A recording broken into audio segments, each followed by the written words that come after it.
नमस्कार, good morning, सत श्री अकाल। क्या हाल चाल। सीधी बात नो बकवास में आप सभी का एक बार फिर से स्वागत है। क्लास 12 फिजिक्स के इस लाइव सेशन में आजकल हम क्लास 12 फिजिक्स का 13 चैप्टर कर रहे हैं, जिसका नाम है नाभिक यानी न्यूक्लियाई।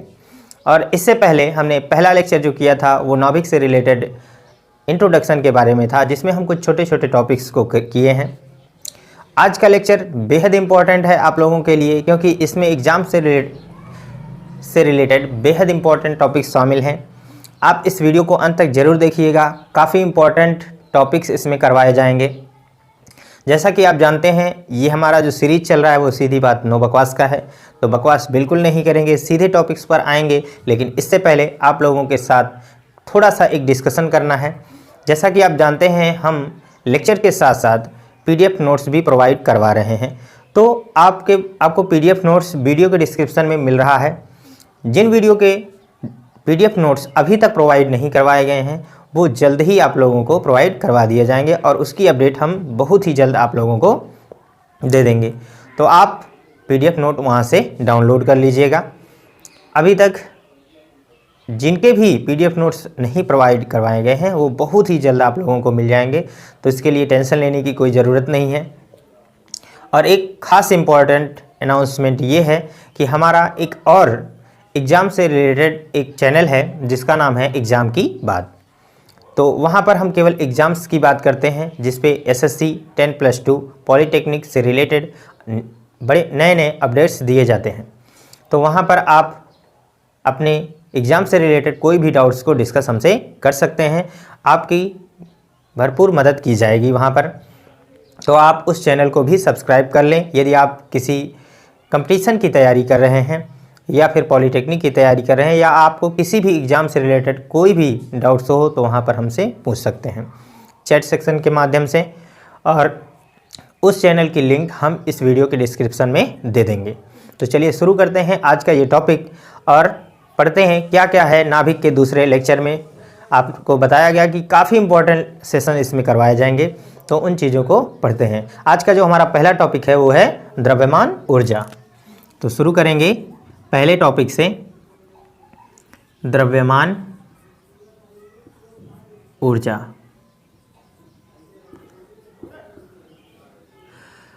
द्रव्यमान ऊर्जा, जिसको हम इंग्लिश में मास एनर्जी कहते हैं। आप लोगों ने आइंस्टीन का नाम सुना होगा, ठीक है। आइंस्टीन ने एक समीकरण दिया था द्रव्यमान ऊर्जा के संबंध में, जिसे E = mc² के नाम से जानते हैं, ठीक है। क्या है? E = mc²। ये क्या है?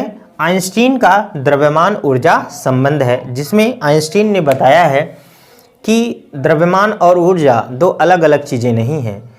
जो ऊर्जा है वह द्रव्यमान का ही एक रूप है, और आइंस्टीन ने इसे अपने आपेक्षिकता के सिद्धांत में बताया है। तो ये क्या है? आइंस्टीन का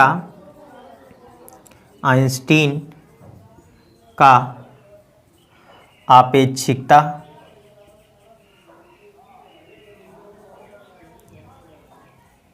सिद्धांत।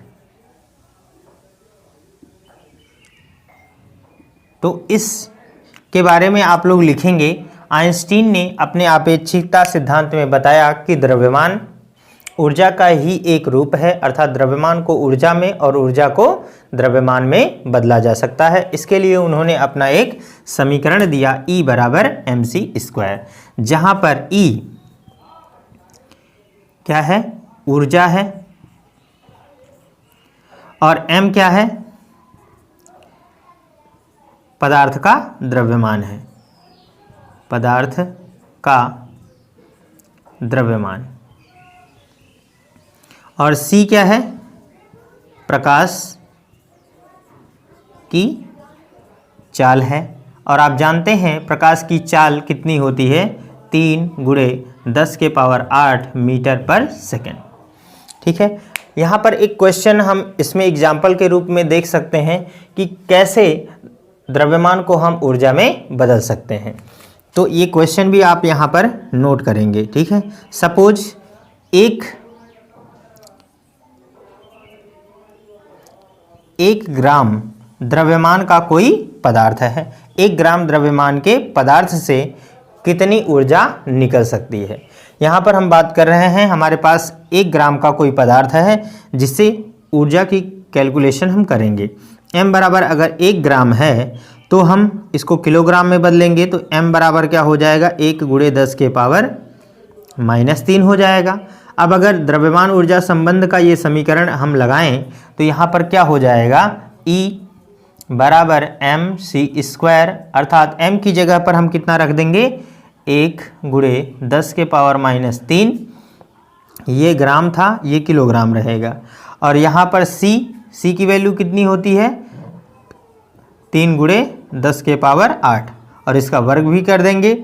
इसको सॉल्व करेंगे, 1 का गुणा करने पर कोई फर्क नहीं पड़ेगा, -3, और ये गुणे 3 का वर्ग करेंगे तो कितना हो जाएगा, 9, और गुणे 10 के पावर 8 है तो 8 दूना में कितना हो जाएगा, 16, 10 के पावर 16 हो जाएगा। और देखिए समान आधार वाली संख्याओं का अगर गुणा होता है तो उनकी घातें जोड़ ली जाती हैं, अर्थात ये हो जाएगा हमारा 9 गुणे, जब आप 16 में -3 जोड़ेंगे तो ये घट जाएगा इसमें से, यानी 10 के पावर कितना आ जाएगा, 13। ये क्या है, ऊर्जा है। ऊर्जा को हम जानते हैं जूल में प्रदर्शित करते हैं। ठीक है, तो इस प्रकार से हम द्रव्यमान ऊर्जा को समझ सकते हैं। ठीक है, इसके बाद हमारा अगला टॉपिक आता है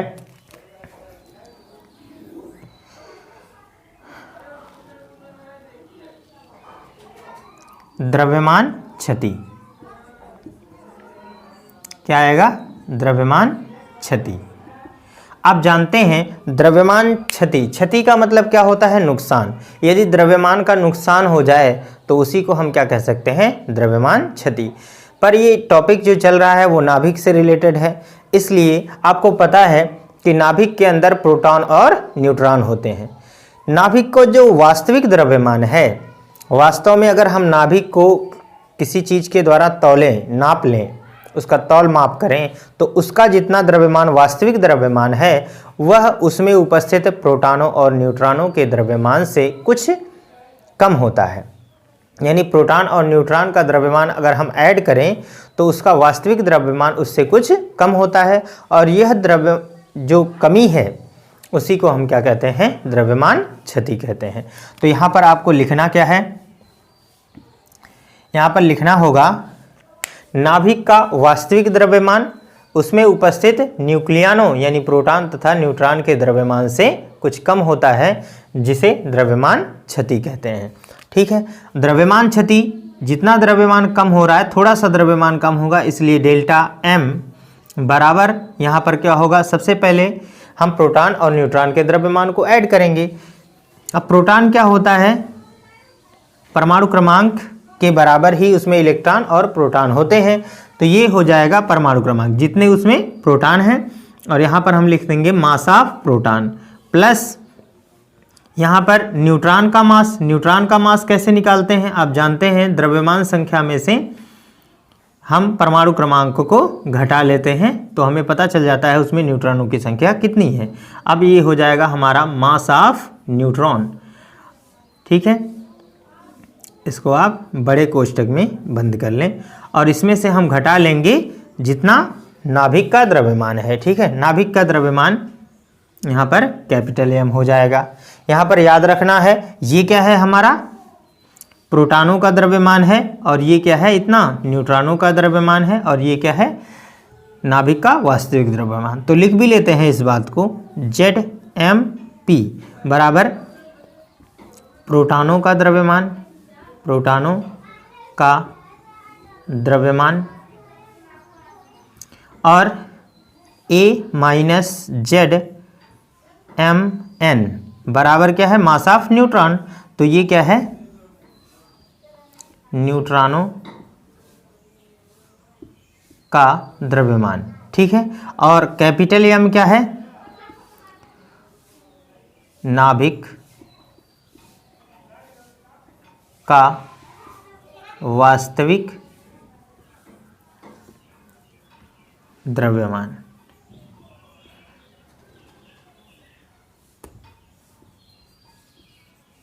तो इस तरह से हम अपने इन दो टॉपिक्स को समझ सकते हैं।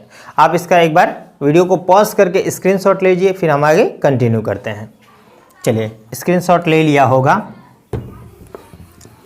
तेरे साथ हो जाएंगी खत्म, तेरे बिन अब न लेंगे एक भी दम।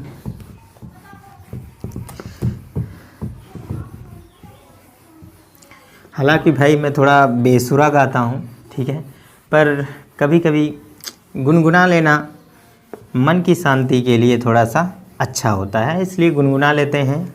अगर आपको भी सॉन्ग पसंद है तो आप भी एंजॉय के लिए गाना गा सकते हैं। तो चलिए शुरू करते हैं आज का अपना नेक्स्ट टॉपिक। नेक्स्ट टॉपिक क्या है हमारा? नाभिकीय बंधन ऊर्जा। नाभिकीय बंधन ऊर्जा, इंग्लिश में इसे हम न्यूक्लियर बाइंडिंग एनर्जी कह सकते हैं। बहुत छोटा सा टॉपिक है। नाभिक में उपस्थित न्यूक्लियानों, न्यूक्लियानों का मतलब हमने आप लोगों को बताया कि प्रोटॉन और न्यूट्रॉन के दो सम्मिलित नाम को ही न्यूक्लियन कहते हैं। तो नाभिक के भीतर न्यूक्लियानों को बांधे रखने के लिए जिस ऊर्जा की आवश्यकता होती है उसे हम नाभिकीय बंधन ऊर्जा कहते हैं। और यह ऊर्जा प्राप्त कहाँ से होती है? आपको हमने बताया कि जो ऊर्जा है वह द्रव्यमान का ही एक रूप है। जो द्रव्यमान क्षति होती है, जितनी द्रव्यमान की क्षति हो रही है, वह द्रव्यमान, जो अतिरिक्त द्रव्यमान है, वही द्रव्यमान ऊर्जा का रूप लेता है और नाभिक में उपस्थित न्यूक्लियानों को बांधे रखता है, ठीक है। और यह एनर्जी उस द्रव्यमान क्षति से ही प्राप्त होती है। तो यहाँ पर हम लिख भी सकते हैं न्यूक्लियानों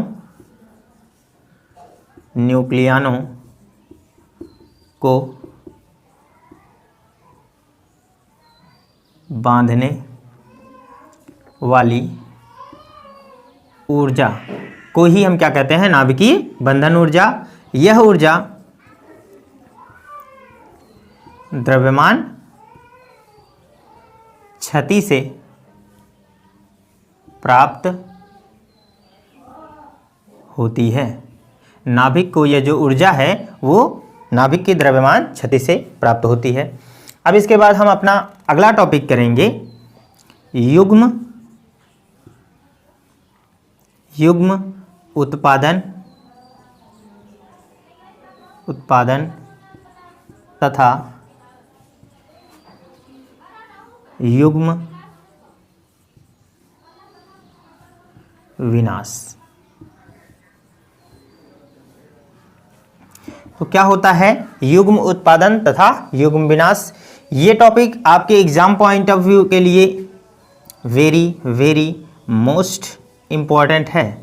आप इस टॉपिक को ज़रूर से ज़रूर याद करिएगा ताकि आपके एग्ज़ाम में आप लोगों को मदद मिल सके। ये क्वेश्चन कई बार एग्ज़ाम में पूछा गया, भाई मेरे भी एग्ज़ाम में पूछा गया था, इसलिए मैं बता रहा हूँ। और हमने अपने एक्सपीरियंस में देखा है ये जो टॉपिक है परीक्षा में हमारे देखते हुए कई बार आया है। तो आप इसे ज़रूर से ज़रूर याद करिएगा और इस पर विशेष ध्यान दीजिएगा।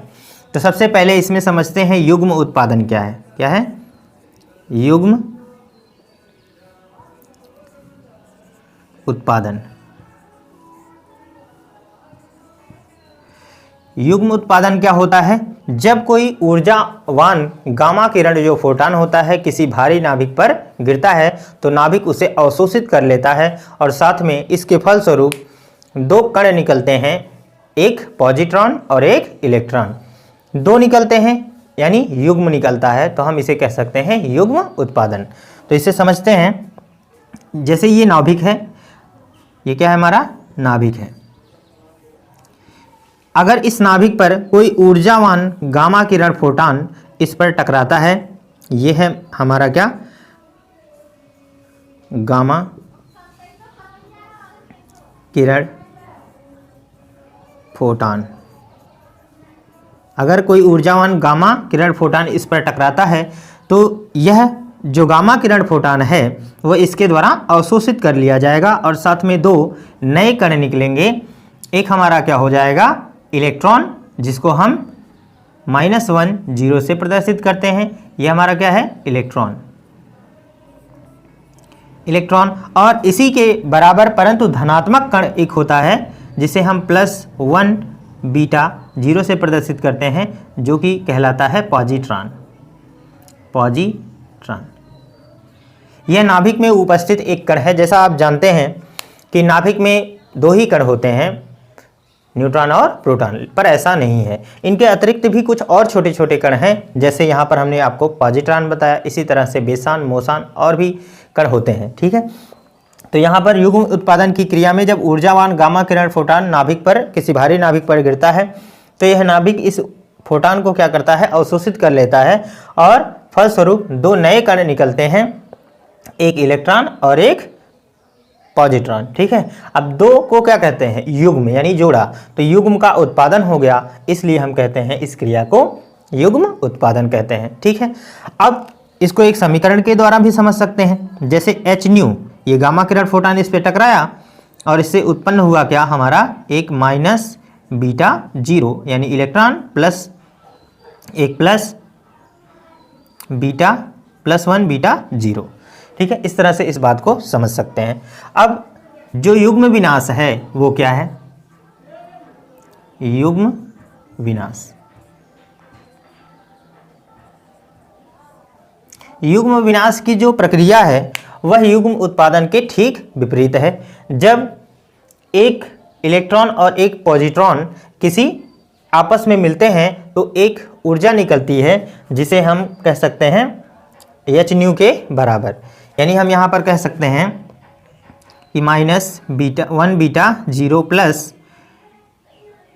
+1 β0, यानी जब एक इलेक्ट्रॉन और एक पॉजिट्रॉन 2 कण आपस में मिलते हैं तो यहाँ से एक ऊर्जा निकलती है hν के बराबर। अब यह ऊर्जा कितनी होगी वो अभी हम कैलकुलेट करके आप लोगों को दिखाएंगे। यह एक तरीके से आइंस्टीन के द्रव्यमान ऊर्जा संबंध को भी दर्शाता है। जैसा कि आप लोगों को पता है कि द्रव्यमान ऊर्जा का रूप है, अर्थात द्रव्यमान को ऊर्जा में और ऊर्जा को द्रव्यमान में परिवर्तित किया जा सकता है। तो आपने देखा hν क्या है, एक प्रकार की ऊर्जा है।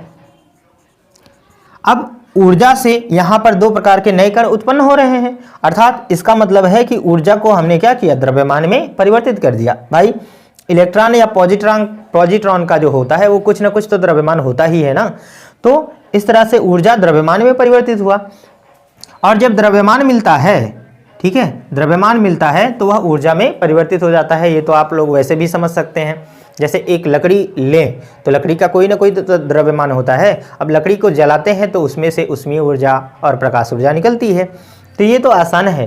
पर यह बात थोड़ा सा कन्फ्यूजनेबल था कि आखिर ऊर्जा को हम कैसे द्रव्यमान में परिवर्तित करते हैं, तो यहाँ से इस बात को भी आप अच्छे से समझ सकते हैं। यहाँ पर देखिए, जब एक इलेक्ट्रॉन और एक पॉजिट्रॉन मिलते हैं तो hν के बराबर ऊर्जा निकलती है। अब यह एनर्जी कितनी होती है इसको हम कैलकुलेट करके देखते हैं, आखिर इन दोनों की ऊर्जा कितने के बराबर होती है।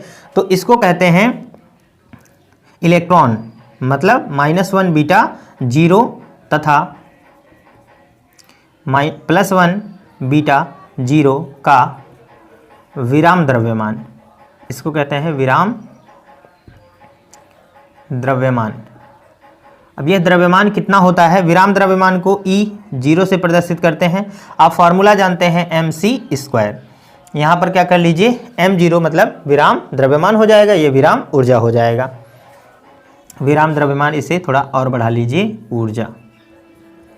आप कैलकुलेट करें किसी एक इलेक्ट्रॉन के लिए, आपको पता है एनर्जी, यहाँ पर इलेक्ट्रॉन का द्रव्यमान आपको पता है 9.1 गुणे 10 के पावर -19 कूलाम, सॉरी ये 31 kg होता है, 31 kg होता है। और C की वैल्यू आप जानते हैं होता है 3 गुणे 10 के पावर 8 और इसके पावर 2 लगा देंगे, और यह ऊर्जा जो होती है वह जूल में निकलती है। ठीक है, पर हम इसे इलेक्ट्रॉन वोल्ट में अगर बदलना चाहें तो एक इलेक्ट्रॉन के द्रव्यमान का इसमें हम क्या करना होगा, भाग देना होगा। तो इस बात को यहाँ पर थोड़ा सा लिखते हैं, हम यहाँ पर भाग दे देंगे 9.1 गुणे 10 के पावर -31 और गुणे है 3 त्रिक्का, यहाँ पर इसका वर्ग कर दीजिए, कितना हो जाएगा 9 गुणे 10 के पावर 16 और इसमें एक इलेक्ट्रॉन के पर आवेश का भाग दे देंगे। इलेक्ट्रॉन पर आवेश होता है 1.6 गुणे 10 के पावर -19 कूलाम। अब अगर इसका भाग देंगे तो ये इलेक्ट्रॉन वोल्ट में बदल जाएगा। आप इसमें जब इसको कैलकुलेट करेंगे तो हमारा आंसर जो आएगा वो अप्रॉक्सीमेटली आ जाएगा 0.51। ये इलेक्ट्रॉन वोल्ट है और इसको पूरा कैलकुलेट करेंगे तो ये मिली इलेक्ट्रॉन वोल्ट हो जाएगा। ठीक है, यह तो किसी एक इलेक्ट्रॉन के लिए है ना। अगर हम इलेक्ट्रॉन और प्रोटॉन पॉजिट्रॉन दोनों का द्रव्यमान कैलकुलेट करें तो हम कह सकते हैं कुल ऊर्जा E0 बराबर हो जाएगा 2 गुणे 0.51 मिलियन इलेक्ट्रॉन वोल्ट। अब इसमें अगर आप गुणा कर देंगे तो 51 दूना क्या हो जाएगा 102। कितना हो जाएगा 102 और 2 अंक पर दशमलव है तो यहाँ पर दशमलव लगा देंगे, ये मिली इलेक्ट्रॉन वोल्ट हो जाएगा। तो इस प्रकार हम समझ सकते हैं कि अगर एक इलेक्ट्रॉन और एक पॉजिट्रॉन मिलेंगे तो 1.202 मिली इलेक्ट्रॉन वोल्ट की ऊर्जा उत्पन्न होगी। तो इस प्रकार से हम अपने इस टॉपिक को समझ सकते हैं। दोस्तों, युग्म उत्पादन और युग्म विनाश की जो प्रक्रिया है वो काफ़ी इंपॉर्टेंट टॉपिक है एग्जाम पॉइंट ऑफ व्यू से, तो आप इसे अच्छे से ज़रूर सीखिएगा। एक बार इसका स्क्रीनशॉट लीजिए, वीडियो को पॉज करके फिर हम आगे कंटिन्यू करते हैं। चलिए, वीडियो को पॉज कर लिया, नोट कर लिया, चलिए शुरू करें। इसीलिए हमने गाना गाया था अभी थोड़ी देर पहले कि तेरे साथ हो जाएंगी ख़त्म। तो देखिए, जब ऊर्जा मिला तो ऊर्जा तो ख़त्म हो गई, पर यहाँ से इन दोनों के साथ ये दोनों ख़त्म होकर ऊर्जा बना लिए।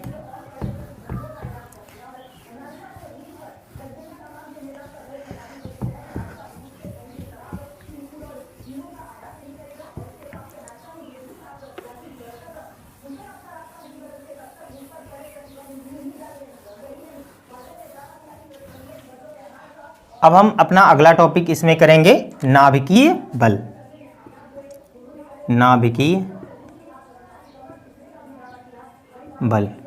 नाभिकीय बल जिसको हम क्या कह सकते हैं इंग्लिश में, न्यूक्लियर फोर्स। न्यूक्लियर फोर्स क्या होता है? नाभिक में वह बल जो नाभिक में न्यूक्लियानों यानी प्रोटॉन और न्यूट्रॉन को बांधे रखता है, उसी को हम क्या कहते हैं, नाभिकीय बल।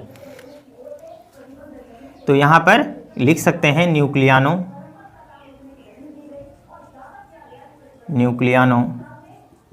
को बांधे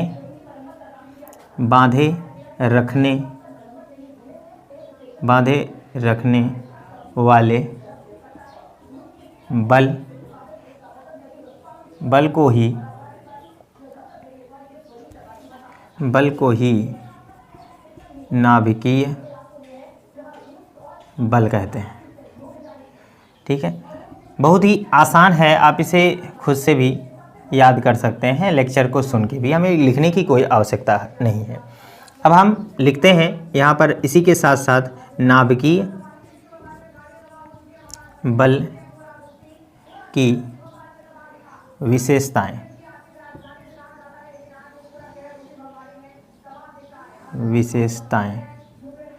तो नाभिकीय बल की विशेषताएं, ये हमारा एक टॉपिक था और ये हमारा अगला टॉपिक होगा। देखिए, पहला है, इसमें पहली विशेषता है नाभिकीय बल क्या होता है। तो सबसे पहले यहाँ पर पहला टॉपिक होगा नाभिकीय बल आकर्षण बल है। नाभिकीय बल क्या है? आकर्षण बल है। ठीक, और यहाँ पर दूसरा पॉइंट, इसमें यह पहला क्या है, आकर्षण बल होता है नाभिकीय बल। और दूसरा टॉपिक जो हमारा होगा, नाभिकीय बल 1 गुणे 10 के पावर -14 मीटर की दूरी तक ही कार्य करता है। ठीक है, और अगर इससे और कम दूरी हो जाएगी तो आप जानते हैं जो वैद्युत बल होता है यानी आकर्षण बल, दूरी घटने से बढ़ती है। तो अगर ये दूरी और कम हो जाए, यानी अगर यह दूरी 2 गुणे 10 के पावर -15 मीटर हो जाए, तो यह वैद्युत बल की तुलना में क्या, वैद्युत बल की तुलना मीटर की दूरी पर, ऐसे लिख लेंगे, दूरी पर वैद्युत बल की तुलना में 100 गुना अधिक होता है, 100 गुना अधिक है। और अगर यह दूरी और भी कम हो जाए तब ऐसा नहीं है कि बल का मान और बढ़ जाएगा, बल्कि यह जो आकर्षण बल है वो प्रतिकर्षण बल में बदलने लगता है। ठीक है, तो ये चौथा पॉइंट होगा हमारा। अगर यह दूरी और कम हो जाए यानी 0.5 गुणे 10 के पावर -15 मीटर की दूरी पर यह प्रतिकर्षण बल हो जाता है। क्या होता है? प्रतिकर्षण बल हो जाता है, प्रतिकर्षण बल हो जाता है। ठीक है, और हम ये भी समझेंगे, 5वां पॉइंट इसमें होगा, ये जो नाभिकीय बल है वो वैद्युत बल तथा गुरुत्वाकर्षण बल की तुलना में बहुत तेजी से परिवर्तित भी होता है। यह वैद्युत बल यानी electrostatic force and gravitational force की तुलना में तेजी से परिवर्तित होता है,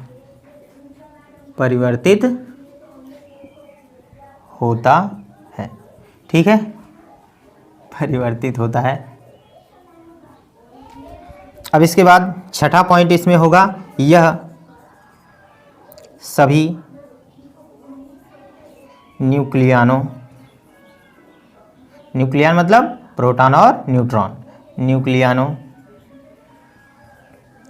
के मध्य समान रूप से कार्य करता है, समान रूप से कार्य करता है। तो इस तरह से हम नाभिकीय बल और नाभिकीय बल की विशेषताओं को समझ सकते हैं। अगर आपको कोई डाउट्स हो तो कमेंट सेक्शन में ज़रूर लिखें, और कमेंट सेक्शन में आप पूछिए, हम ज़रूर जवाब देंगे। देखते हैं कितने लोगों के कमेंट्स आ रहे हैं हमारे पास। तो प्लीज़ कमेंट करें ज़्यादा से ज़्यादा, और अधिक से अधिक वीडियो को शेयर करें अगर आपको ये सेशन पसंद आ रहा है। एक बार इसका स्क्रीनशॉट लीजिए, वीडियो को पॉज करके फिर हम आगे कंटिन्यू करते हैं।